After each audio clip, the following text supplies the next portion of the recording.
So the industry has a lot of room to grow, right? Just by the previous math, if only 0.5% of the wealth are in crypto, just by that, there's like 200% or 200x growth. 200x. Yeah, so 100x is 2 million, right? So 200x will be 4 million per Bitcoin. For crypto, the potential markets are so much bigger than the current economy we have today, because this technology will make our economy much more efficient. It will make our economy much more global. It will allow us to have business models that we don't have today. Changpeng Zhao is the co-founder and chief executive officer of Binance, the world's largest cryptocurrency exchange by market cap. The 45-year-old Chinese-Canadian business executive recently attended a Binance event in Athens, Greece, where he discussed crypto regulation, mass adoption, institutional adoption, and how the technology will shape the future of finance. Changpeng Zhao, as he is popularly known, explains that he got into the crypto space in 2014 when he realized the full potential of blockchain technology.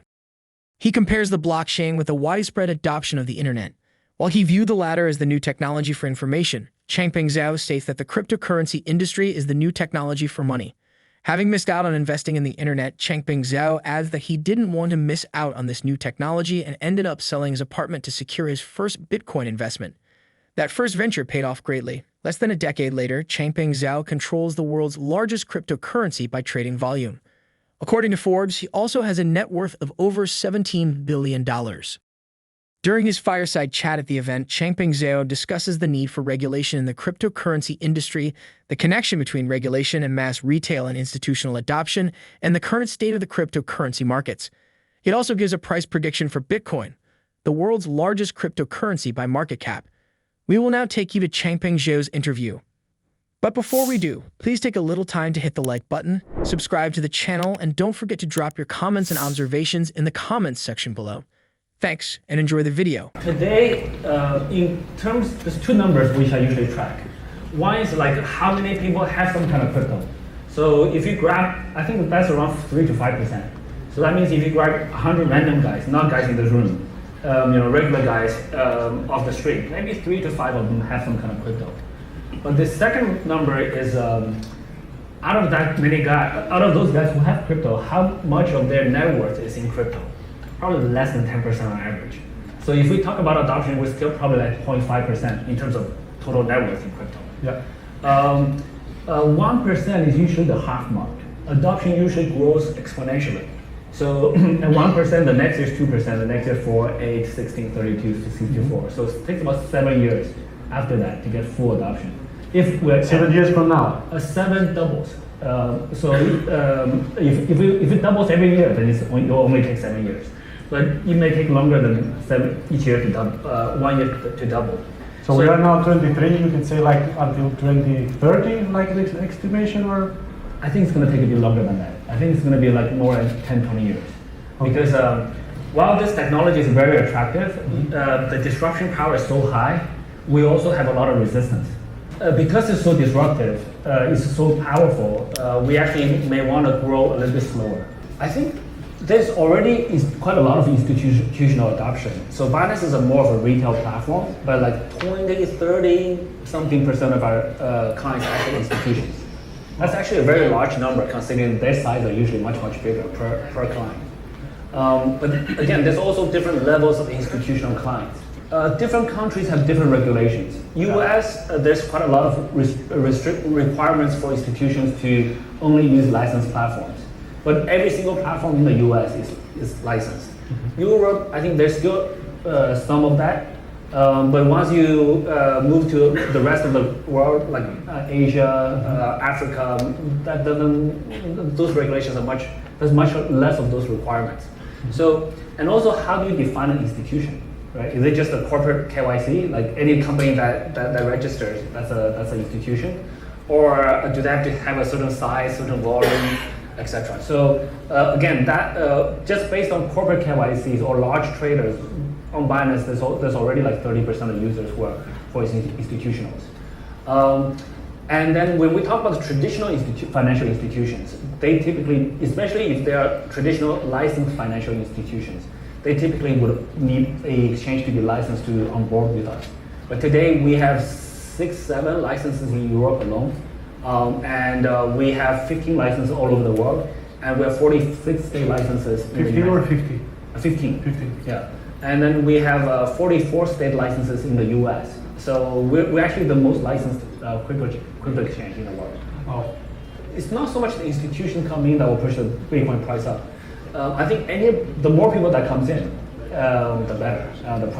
The more demand there is, and Bitcoin's a limited supply. Most cryptocurrencies are limited supply. As a result of the FTX collapse, Changpeng Zhao explains that more governments will be more cautious about handing out new licenses for crypto firms.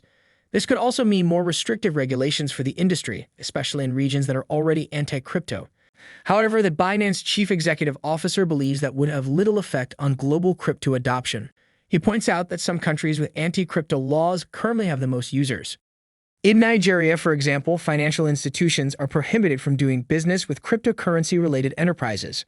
Yet around 33.4 million Nigerians, which accounts for 35% of the population age 18 to 60, said they owned or traded cryptocurrencies in a survey conducted earlier in the year.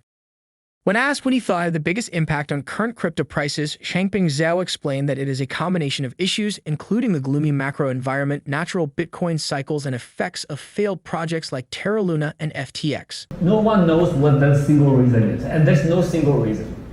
We live in a mass market environment. So there's probably Binance has 130 million users. So there's probably like 500 million users around the world using crypto. Yeah. So with like 500 million users, everybody's buying and selling for different reasons. Someone wants to buy a house. Someone wants to get out of Ukraine. Somebody doesn't like the US. Some person in the US, etc. So there's all this kind of reasons. So there's no single reason. It's just mass psychology. So there are other things. There are things in the world that have 4-year cycles. Bitcoin halving is every 4 years. Mm-hmm. United States president election is every 4 years. There stock markets going 4-year cycles. We're still quite correlated with the stock market because most guys who buy crypto also trade stocks. Mm-hmm. When stocks go down, they want to hoard cash. They sell the crypto to get cash. So there are 4-year cycles elsewhere that will have impact. I think that the Bitcoin halving every 4 years definitely is correlated with the 4-year cycles we've seen in the past. Mm-hmm. And in the past, it's 1 year sharp drop. The drop is always fast, and it takes 3 years to recover. So it's usually 1 year recovery, 2 year recovery plus a 1 year all-time high, and then everyone gets really FOMO'd in, and then there will be another crash. So, but each time the cycle goes higher. So, but will that predict the future? Nobody knows. But what we can say, all I can say is in the past, there has been very distinct cycles, and the bear market is 1 year. And we're kind of at the 1 year mark we're just over the 1 year mark from the last all-time high, which is a year ago in November. So like we have 1 more year to recover. Ideally, this might be, I don't know, so just based on history. But we don't know what's going to happen tomorrow. There might be something worse, there might be something better. Yeah. Yes, everything impacts. So the war, monetary policies, everything impacts. We live in a global interconnected economy. Everything impacts everything else. So we don't know. Yeah. But so even like guys running exchanges like ourselves, we see hundreds of millions of people buying and selling. We don't know why they buy or sell. In any industry, there's successful projects and there's failed projects. Yeah. In stock markets, there's Lehman Brothers in 2008. Yeah. This is the 74 years after there was very clear regulations in the financial market. There's Madoff that happened. FTX is more like Madoff. I think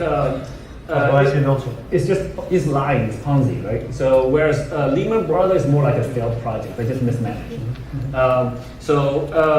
Lehman Brothers is more like Luna. So Luna is just mismanaged. The guys didn't really want to steal money away. It's very different, I think. Luna, for all the data we saw, the founders didn't walk away with much money. It was just badly designed and badly maintained, badly operated, and just badly handled. Yeah, and fell down like a domino. Yeah. So you grew up very quickly, but then you also fell down like a domino. Whereas FTX is a different situation. Took customers' funds they promised not to take. That's lying, right? That's fraud. So different, but bigger problems happen in crypto when crypto is much younger. 2014, Mt. Gox went down with at the time was 750 million US dollars worth of Bitcoins. So at the time, the industry, that's probably 10 times bigger than FTX. Exactly, and that time was like not even 1% of the adoption that we have today. Yeah. And we still survive to this day. We survived that. I actually still have money on Mongoose. Mongoose went down in 2014 in February. So as I said earlier, I just started getting into crypto into late 2013. How much So, of that? I had about 50K US dollars in there. No cryptocurrency-related interview is complete without price predictions, at least for Bitcoin. Many cryptocurrency investors and prospective investors want to know if Bitcoin prices will hit the coveted 6 figures someday.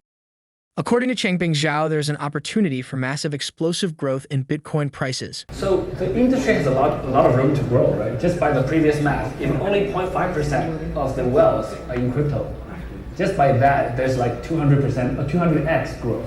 200x. Yeah, so 100x is 2 million, right? So 200x will be 4 million per Bitcoin. Also, the potential market size of a new technology cannot be measured with the previous one. So we should not measure Uber's market size by taxi companies. We should not measure the market size of cars by horses, right? So internet can penetrate globally. This is why Google is so much more valuable than whatever library that was there before. So for crypto, the potential market size is so much bigger than the current economy we have today, because this technology will make our economy much more efficient. It will make our economy much more global. It will allow us to have business models that we don't have today. You can do business globally, doing micropayments. You can charge, if you're a KOL like yourself, you can charge people 10 cents or 0.1 cents per view of your video, which we couldn't do today with credit cards and whatever fiat system we have. So the future size of the economy is much bigger than the one we have today, and the future economy is going to be powered by crypto. So there's a lot of room to grow. Whether Bitcoin is there for how long, I don't know, but for now, it's not leaving. What can we expect for 2023? I think I would expect recovery. So I think, look, 2022 was a really nasty year. The last 6 months was like too much had happened. Yeah. I think now the industry is healthier. A year ago, when everyone was trying to FOMO in, that was not healthy. A year ago, any crypto projects were like any new startup without product and a white paper, they valued 100 million. That's not normal. Yeah. And when we look at projects to invest a year ago, we couldn't find anything we can invest. The valuations are too high.